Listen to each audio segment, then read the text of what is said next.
আসসালামু আলাইকুম আফুরা ভাইয়ারা সবাই কেমন আছো? আজকে আমি রাইস কুকারে রান্না করব কম বিদ্যুৎ খরচে। দেখো আমি 2 গ্লাস চাল নিয়েছি। 2 গ্লাস চাল নিয়ে ধুয়ে নিয়েছি।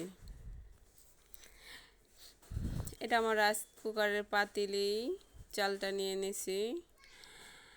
এটা আমার রাইস কুকারটা মিয়াকো কোম্পানির।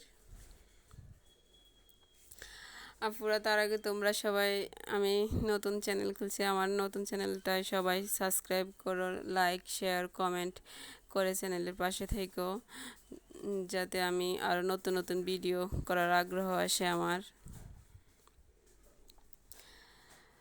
আপুরা দেখো আমার রাইস কুকারটা হয়েছে মিয়াকো কোম্পানির। এরকম 2টা হাঁড়ি স্টিলের, দোনোটা হাঁড়ি স্টিলের আমার। আমি ওই গ্লাসের চাল, 1 গ্লাস চাল এই মগে নিয়ে মাইফা নিছি, এতটুকু পরিমাণ হয় আমার চাল। তো আমি পানিও এতটুকু পরিমাণে দিব। 2 গ্লাস চালে আমি 4 মগ পানি দিব। আমি আজকে 2 বছর যাবতীয় রাইস কুকারে রান্না করি। 2 বছর শেষ, 3 বছরে পড়ছে। আমার রাইস কুকারে আমি রান্না করি আর কারেন্টের চুলায় রান্না করি। এটাতে ভাত রান্না করি আর কারেন্টের চুলা আমি তরকারি রান্না করি।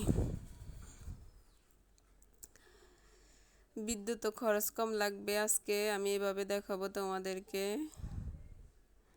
তারপরে তোমাদের ওই অনেকে রাইস কুকারে রান্না করতে চায় না, যে নিচে ভাত লেগে যায়, অনেকগুলা ভাত অপচয়। এই জন্য একটু যদি তোমরা ওই চুলার ভাতের মতো একটু মনোযোগ সহকারে রান্না করো, তাহলে গ্যাসের চুলা যেভাবে ভাত রান্না করো ওরকম ভাতই হবে। আমার ভিডিওটা তোমরা সবাই ভালোভাবে দেখো, স্কিপ না করে, তাহলে ওই রকম ভাতই রান্না করতে পারবে। এই যে এখন আমি ভাতটা চুলায় বসিয়ে দিছি, অন করেছি। 10 মিনিট হয়েছে। দেখো আমার ভাতটা গরম হয়ে আসছে, এই যে বলকায় আসতেছে। এই যে দেখো বলকান যখন পুরোপুরি বলকাবে তখন আমি চুলাটা অফ করে দিব।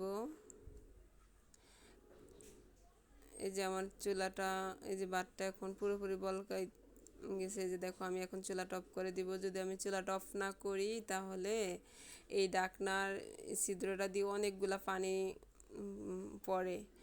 আর তোমরা অফ করলে তোমাদের বিদ্যুৎও সাশ্রয় হবে, তারপরে ঢাকনাটাও ঢাকানো থাকবে, কোনো সমস্যা হবে না।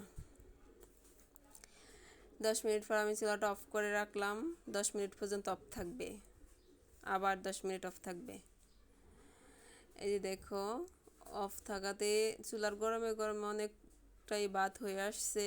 এখন আমি 10 মিনিট পর চুলাটা আবার অন করবো। এই যে হালকা হালকা একটু বলক আছে, এখনও পুরোপুরি চুপ হয়নি, এখন একটু একটু বলক আছে, দেখা যায় না হয়তো।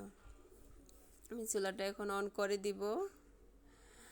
অন করে দিয়েছি। এখন আবার 10 মিনিট আমার ভাতটা রান্না হবে। এই দেখো, এই দেখো আমার ঢাকনারই এটা নষ্ট হয়ে গেছিলো। পরে আমি ভিতর থেকে একটা লাগাই দিচ্ছি, যাতে ওই যে প্যাঁচটা পুরোপুরি লাগানোর জন্য ভিতরে কালো আরেকটা ছিল ঢাকনার, ওটা ফালাই দিছি যাতে এটাতে প্যাঁচটা পুরোপুরি লাগে। এই জন্য দেখো পুরো 10 মিনিট হয়ে গেছে। আমি চুলাটা, এই যে দেখো চুলাটা এখন অফ করে দিব।